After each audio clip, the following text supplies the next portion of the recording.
Hello friends, in this video we will explore the normalization step of Seurat pipeline. Okay, so far what we have learned, we first loaded the cell ranger output to Seurat object, then we explored the Seurat object, then we talked about the QC, the quality check and pre-processing, using which we removed the noisy cells from our data. So now we have obtained the high quality data. So in the next step we will be doing the normalization. So in this video what we will be learning, the mainly the normalization, why we are doing it and how to do it. Okay. So the first question is like why we need to do normalization. Okay, so normalization means bringing everyone to a same level. Okay, so the main reason is cell to cell variation. That means particularly the technical variation. We want to remove that. So what I mean by this is, let's say if you remember, right, so each drop contains one cell and each cell the sequencing happens, right? In each drop sequencing reaction happens. So that way each drop is an independent experiment from the other drop. Okay, and lot many things can go wrong when sequencing happens in each of these drops.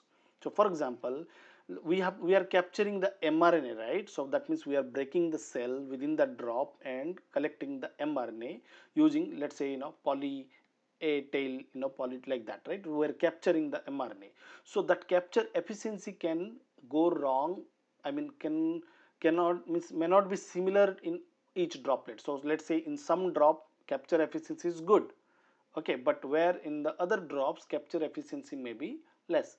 So that's why the percentage of mRNA captured will be less. So in that case, a cell or a drop where the capture efficiency is high, then obviously the mRNA molecule count will be high, right? Whereas in the other one where the capture efficiency is low, the UMA count can be low. Okay, but that doesn't mean that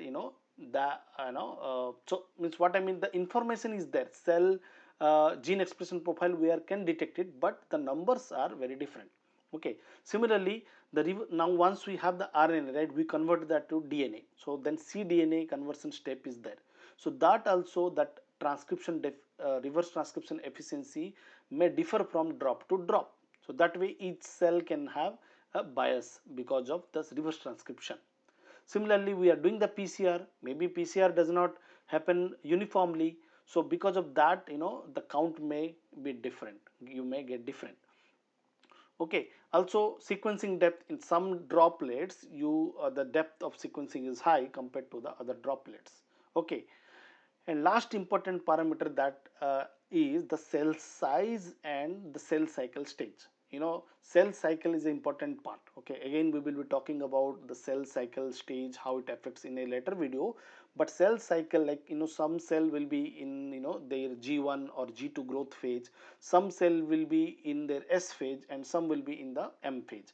So depending on the which cell cycle they are, their activity will be different, and based on that, cell to cell difference will happen. So that way these all are the biases, technical biases. They do not contain the biological signal. So our objective of the study is what? Let's say we are studying a tumor, right? So here our objective is to identify what are the different subtypes are there due to the tumor heterogeneity. Actual subtypes we want to identify. Let's say a T cell, B cell, fibroblast, like that. Okay, so we want to differentiate with respect to their biological meaningful rather than the technical thing. But what we can do, the technological limitation is there. That's where we see cell to cell difference. Okay, so now let's say what happens even if cell to cell difference is there. So what will happen? What happens if one cell has higher number of mRNA? Let's say percentage of mRNA is high, whereas the other cell capture efficiency is low. So what will happen? So to understand that, let me give you a very simple basic example why we do normalization. So let's take an example where we let's say we are doing a running race, competition we are doing it, and our objective is that within 1 minute, how much how long one can go. Okay, that is our objective of an experiment. So we will put a timer we'll put 1 minute of time, and we want to check how long one can run. So but what we did, we mixed kids with adults, let's say hypothetically. So that means there are 10 kids and 10 adults we mixed, and we did the experiment. So what will happen, within 1 minute obviously the adults will run very long, whereas the kids will run very slow, right? So you cannot mix them together. So if you mix them together, then what will happen, the adults which are which have run very high longer distance, so their data count, or the length will be very high, and those will dominate the result. So you will say that, oh okay, on an average the length is this much, people travel within a minute up to, let's say, 500 meter. But if you separate the kids versus adults separately, the average will be different. So that's where always the higher number will dominate always the lower number.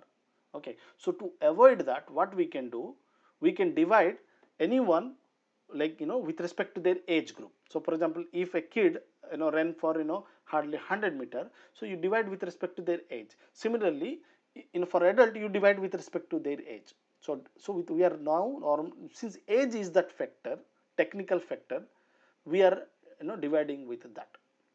So here, that is what we were doing it. So basically we will be dividing, we will be normalizing cells to remove any differences, the technical noise that is coming between cell to cell. So let's say this cell is a kid, whereas this cell is an adult cell.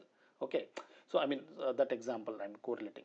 So that way, in order to, so we will be dividing with respect to their age, or nothing but the number of the molecules that is detected in them. And the normalization happens within each cell. So in this direction, that means we will be normalizing this numbers, right, in this direction. That means cell 1 normalization.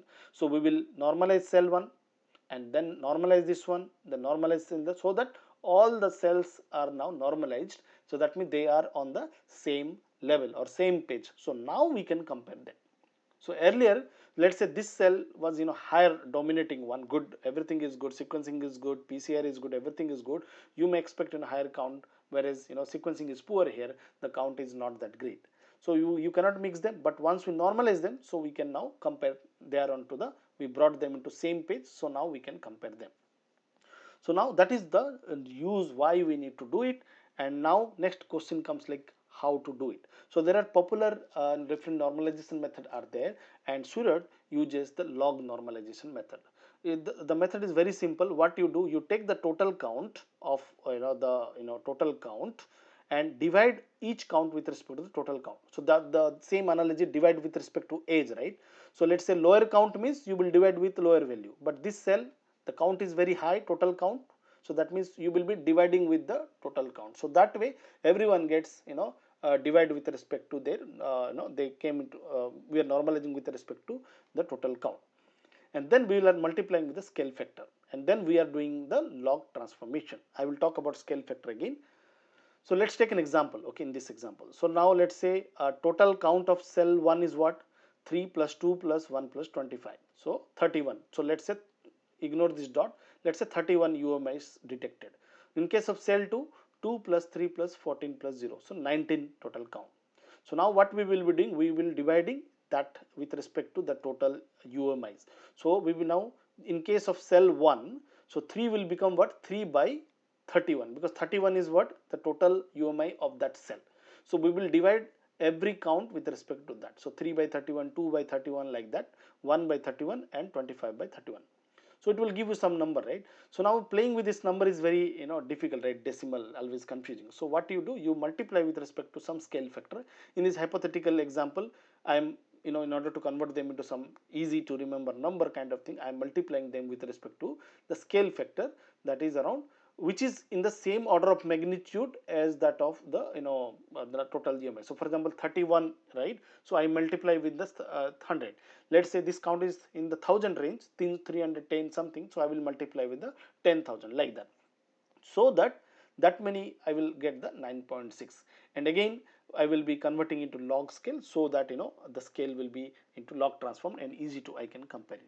So very simple, this is the 4-step that Seurat does. So it divides every genes count with respect to total number of UMI count, and then it multiply with the scale factor and do the log transformation. Okay, so we will see now, we will do the practical. uh, so now if you see that in the last session we have loaded our dataset in PBMC object. We saw the different QC. So there is this function called normalized data function where you pass the first the Seurat object, and we can choose the normalization method. Okay, so if you go to the help of this, right, so there are different normalization methods are there. So let it load. Sorry, my mistake. Excuse me.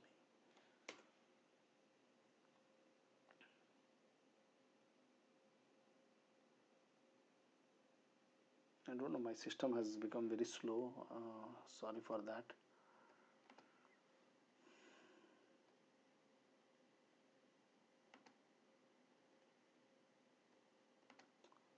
Okay. Okay, anyways, yeah, you can go to the help page, and you can see different normalization method you have. Okay, so the log normalize is the method that we will be using, and here you give the scale factor is 10,000. So when we do it, right, it will now normalize the data. Okay, so if you remember, I talked about the different slots. So PBMC at the rate SA, we go to the RNA-seq, then the count slot contains what, the raw count data, whereas the normalized data will be stored in the data slot. Okay, so yeah, so we can use so now normalization is done. So we can use this simple box plot to see the difference. Like you can just, I'm showing the first 100 cell, how the this count will contain the raw count, where data will contain the normalized count. So I have drawn the plot already here. So you will see that earlier, before normalization, the data was, the scale was, you see, 0 to 400. This was the raw count data, whereas this is the log transformed count data, and you can see that all the cells are now very clean, and we can compare them. The mean, median, everything is very small, you cannot see it, but because of these outliers. But now you can see that compared to this before normalization, uh, now everyone is in the same range between 0 to 6. Earlier, some cell were in the 0 to, let's say, in this range, whereas the other one, for example, the higher number. So when we do the downstream analysis, right, this big number will dominate all the small number. But now, since everyone is in the 0 to 5 6 range, so we are good to, okay. So that way normalization is very important to bring all the cell to a same level. Okay, so that's all about this video, where we talked about the second step of the pipeline, where we now did the cell normalization. Okay, that means all the cells are now normalized. So in the next, we will move to the next step, that is scaling. Okay, which is basically we will do now in this direction, like horizontally. So normalization is vertically, whereas scaling we will go across genes. So now we will be scaling, normalize those genes now. Okay, so and we will talk about identifying variable features, which is useful for the downstream analysis for PC and all. So that will be the next part of the video, and again we will talk about why we will be doing it and how to do it. Okay, so I hope this video was useful to you, and if yes, please press the like button, and if you have not yet subscribed to my channel, requesting you to subscribe it, and yes, press the bell icon, so that you will get notified when I post new videos. So thank you, see you in the next video. Bye bye, take care.